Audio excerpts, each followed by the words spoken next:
साथियों नमस्कार। कृषि बाजार भरतपुर से मैं हरपाल सिंह। साथियों चर्चा करेंगे सरसों की तेजी मंदी के विषय में, लेकिन उससे पहले आप सभी से वही अनुरोध कि जो भी साथी हमारे चैनल पर नए हैं वो हमें लाइक, सब्सक्राइब और शेयर भी कर सकते हैं।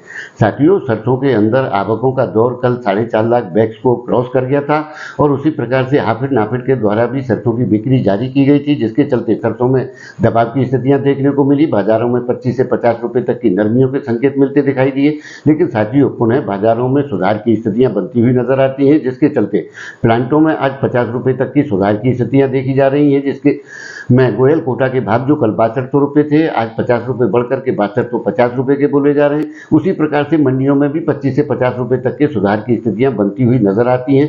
साथियों सरसों के अंदर कोई बड़ी गिरावट की स्थितियां बिल्कुल भी नहीं है। आने वाले दौर के अंदर सुधारों की स्थितियां मांग और आपूर्ति के आधार पर तय जरूर होंगी, लेकिन किसी बड़ी तेजी की संभावना भी फिलहाल के दौर में बनती हुई प्रतीत नहीं होती है।